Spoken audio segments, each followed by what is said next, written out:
Assalamualaikum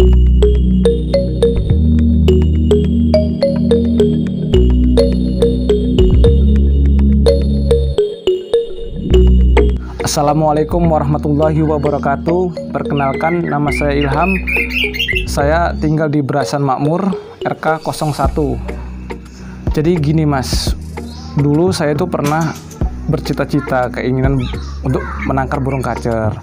Nah, di situ banyak sekali mas rintangan yang saya hadapi itu mas, berternak burung kacer itu mas. Jadi dulu pernah saya juga berternak kacer, 7 kali saya mengalami kegagalan mas. Tapi saya tidak patah semangat. Saya coba dan saya coba lagi sampai saya menemukan bagaimana trik untuk menangkar burung kacer ini mas sekarang mas. Ya alhamdulillah sekarang udah mulai lah mas, saya ada 2 kandang ini mas. Nah alhamdulillah di sini udah mulai berhasil semua mas. Nah mudah-mudahan insya Allah saya akan nambah kandang lagi mas untuk yang berikutnya. Untuk yang di daerah Mesuji ini mas, baru 3 bulan ini mas saya berjalan di sini. Nah, kebetulan memang di sini tempatnya mungkin cocok mas.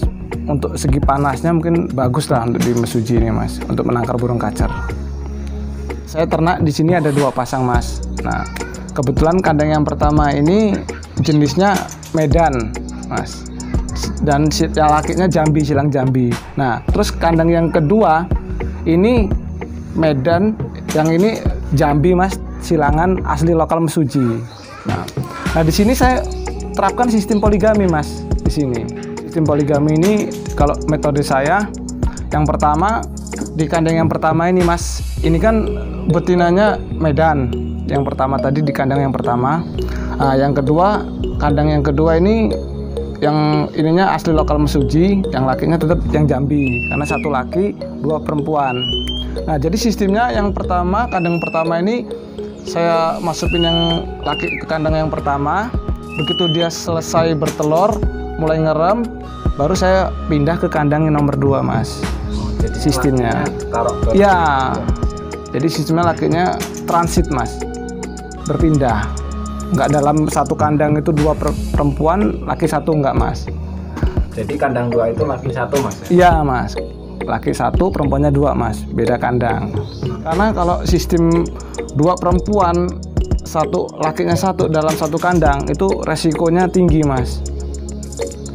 Resikonya tinggi karena posisinya kalau perempuan dengan perempuan tuh biasanya berantem loh mas, susah dia bersatu. Nah kalau laki mudah mas. Jadi harus dengan 2 kandang metodenya mas, lebih efektif. Jadi dari 2 kandang ini mas, ini saya udah panen 5 kali mas. Kandang yang pertama ini saya 3 kali mas. Nah untuk kandang yang kedua ini 2 kali. Kandang yang kedua nomor 2 ini mas, karena kan ini menggunakan sistem poligami mas. Jadi bisa diatur untuk kapan dia mau nelor, kapan dia menetas, kita udah tahu jadwalnya karena kita sendiri yang mengatur burung ini mas. Nah jadi gini mas, untuk pemula seperti saya contohnya mas, jadi metode yang harus kita terapkan yang pertama, persiapkan kandang mas, kandang tangkaran. Nah, dan ukuran kandang itu pun harus ideal mas, dalam arti dibikin senyaman mungkin burung itu, seperti kayak di habitatnya mas. Nah ukuran kandang yang ideal itu mas, itu harus tingginya 2 meter itu minimal mas. Jadi nggak terlalu tinggi dan nggak terlalu pendek. Nah untuk panjang kandangnya ini minimal 150 atau 1,5 meter. Untuk lebar kandangnya itu mas 80 mas, 90 dan 80 itu pas ukuran kandangnya mas. Untuk pembuatan kandang diusahakan sinar matahari itu bisa masuk mas di kandang, jadi burung itu sehat mas. Nah dan juga dia nggak akan berlemah. Jadi untuk tahap yang kedua mas, untuk pemula juga ini harus pas pemilihan induan itu harus benar mas. Nah karena induan itu memang kalau kita salah fatal mas. Jadi saya pernah mas, pas memilih induan itu memang kurang bagus, dalam arti perempuannya itu udah terlalu tua mas. Nah jadi pas pada saat menelur dan saat menetas dia selalu buang anak. Mungkin dia fisik dan tubuhnya mungkin kurang bagus lah. Kalau untuk induan, triknya ini mas, kalau milih ini harus yang muda, dalam arti lepas trotol. Nah, yang laki harus tua mas, karena yang laki itu memang wajib tua, karena kalau dia sama-sama muda jarang jadi mas untuk tahapan penangkaran ini. Nah, dan jenis-jenisnya juga harus paham mas. Untuk burung kacer ini ada yang tipe panas dan tipe dingin. Khususnya di Mesuji ini mas, ini kacernya tipe panas karena dia menyesuaikan dengan cuaca. Nah, untuk tahap yang kedua ya mungkin seperti itu mas, untuk trik-triknya dan memilih indukan. Untuk tahap ketiga mas, tahap penjodohan itu kita harus menggunakan kandang kotak mas, satu persatu. Jadi yang laki dipisah di kandang satu, yang perempuannya di kandang satu. Itu paling lambat itu 3 minggu mas, paling lama untuk tahap penjodohan. Apabila burung itu memang sudah kita taruh dalam 3 minggu itu, apa reaksinya kita ketahuan mas. Kalau dia udah tidurnya dekat berdampingan, ya itu udah dinamakan udah berjodoh mas. Udah dekat dan berdampingan itu udah berjodoh mas. Jadi waktunya 3 minggu lah mas, paling lama untuk proses penjodohan. Misalkan burung kacer ini nggak berjodoh mas, ini tadi kan udah berjodoh, ini sekarang tidak berjodoh. Jadi kalau tidak berjodoh dia ini tidur aja dia nggak mau berdampingan mas, bahkan satu sama lain maunya berantem. Nah, yang jelas satu sama lain nggak saling memanggil mas kalau nggak jodoh dia itu mas, diem-dieman. Itu ciri-ciri nggak jodoh itu mas, burung itu mas. Jadi setelah berjodoh burung itu mas, langsung kita masukkan ke tahap yang terakhir ini mas, tahap masuk kandang penangkaran. Nah, setelah masuk kandang penangkaran ini mas, kita akan tahu mas reaksi betina dan jantannya mas. Nah, apabila memang dia udah bereaksi, memang udah ini benar, nggak lama mas burung ini pasti menjual sarang, kawin dan menjual sarang. Nah, biasanya yang saya alami mas, prosesnya ini kalau saya yang alami saya sendiri 3 minggu mas. Pas 3 minggu burungnya ini alhamdulillah udah menjual sarang mas, angkat sarang, dibawa ke glodok. Nah, setelah itu burung itu nggak lama pasti akan bertelur mas. Nah, dari bertelur itu mas, biasanya untuk ke tahap penetasan biasanya dia memakan waktu 14 hari mas. Ada juga yang 12 hari mas burung, ada yang 14, ada yang 12 dari tahap-tahap itu mas. Nah, setelah menetas mas, nanti mau kita panen anaknya itu sekitar 10 hari mas, baru kita angkat anaknya itu mas. Kita ambil, kita lolos sendiri, apakah mau kita lolos sendiri apa mau lolos ke indukan mas. Dilolos ke indukan bisa mas, tapi prosesnya terlalu lama. Kalau untuk bagi penangkar pemula apa seperti apa, sayang waktunya mas, kebuang. Jadi kalau kita angkat, setelah kita angkat 10 hari, nggak lama mas burung ini akan bertelur lagi mas. Ada yang jarak 10 hari, ada yang 7 hari, nah ada juga yang 4 hari mas. Nah kebetulan punya saya ini mas, alhamdulillah ini 4 hari 3 hari udah bertelur lagi mas, yang kandang ini mas, nomor 2 mas. Setelah pengangkatan itu mas. Setelah pengangkatan anaknya itu mas. Jadi prosesnya yang kandang nomor 2 ini agak cepat ini mas, yang nomor 2 mas. Ini mas, kalau untuk makanannya mas, kalau saya sih sederhana mas, dalam arti nggak semua harus EF terus, kasih jangkrik tiap hari, itu enggak mas. Kalau saya ini pribadi saya mas. Nah, jadi saya tetap menggunakan pur, masih tetap saya kasih mas, glukoin yang warna hijau itu mas.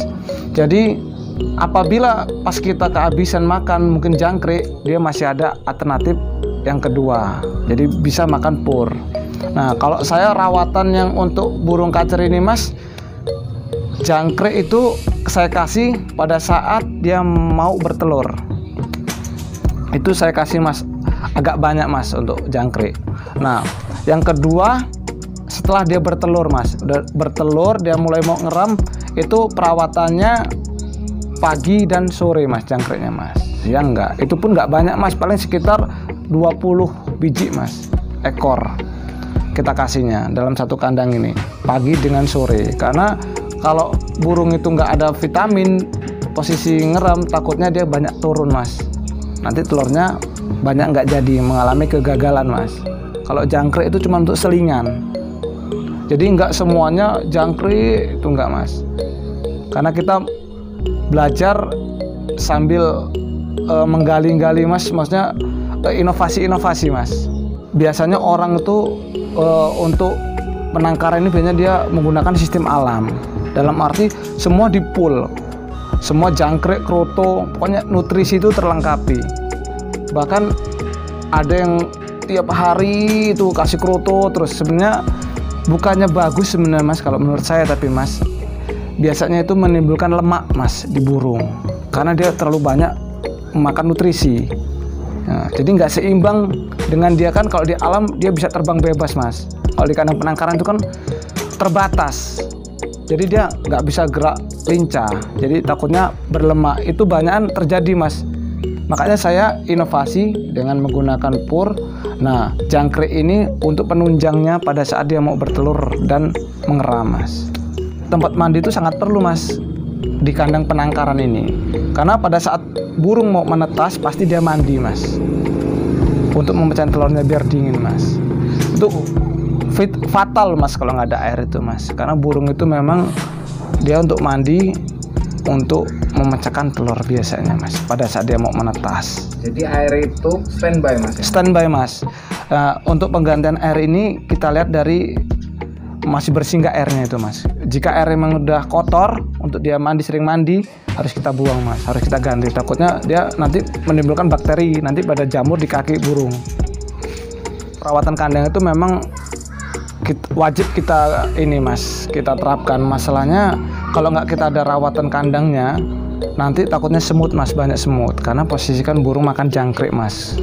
Nah, jadi gini mas, perawatan kandang yang pertama ini, tahap pertama pada saat dia sebelum bertelur, dia masih mengunjal sarang ke atas.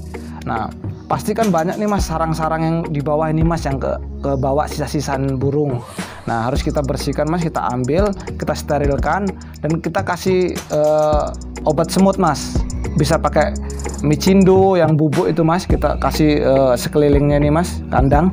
Ini bisa mas, karena ditakutkan nanti kalau nggak kita bersihkan atau kita nggak kasih obat itu mas, takutnya semut masuk ke dalam glodok dan akan mempengaruhi telur burung.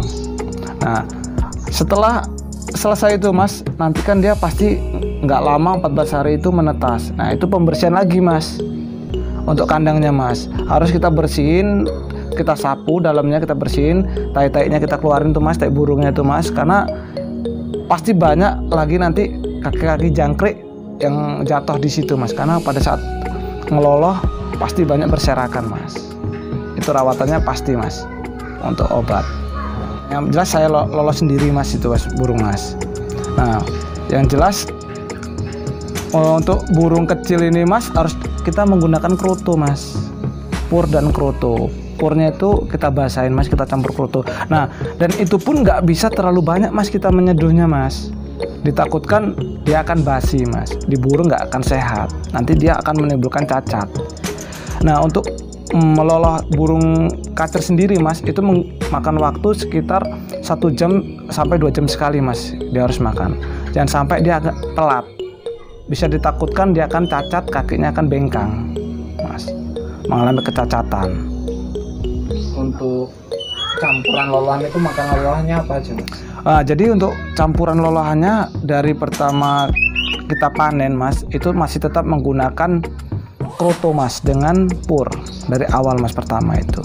Nah, begitu burung selesai udah mulai belajar nangkring mas, nah itu kita selingin dengan jangkrik mas. Jangkrik pun nggak banyak mas, cuman berapa ekor, sekitar 3 ekor 4 ekor lah mas. Nah, burung kacer juga nggak bisa mas kita lolo sekenyang-kenyang kita mas, itu bisa mati juga mas. Jadi kalau melolo burung kacer ini, begitu kita kasih makan dia udah berak, berarti tandanya burung itu udah kenyang mas. Jangan kita tambah lagi, takutnya nanti ada di perutnya itu membengkak mas, itu pasti mati burung itu mas. Dan jangan juga sampai telat mas, nanti pasti dia juga akan mati dan cacat. Karena kalau sampai telat, Untuk kita lihat dari taiknya itu mas, dia udah mengapur. Itu biasanya banyak orang gagal di situ mas dalam melolah burung kacer. Itu mas trik dari saya mas, mudah-mudahan bermanfaat mas. Sama-sama kita sambil belajar mas, saya juga masih pemula. Siapa tahu nanti kita bisa jadi partner mas. Jangan lupa mas di subscribe di channel Angon Kewan. Terima kasih banyak mas. Assalamualaikum warahmatullahi wabarakatuh.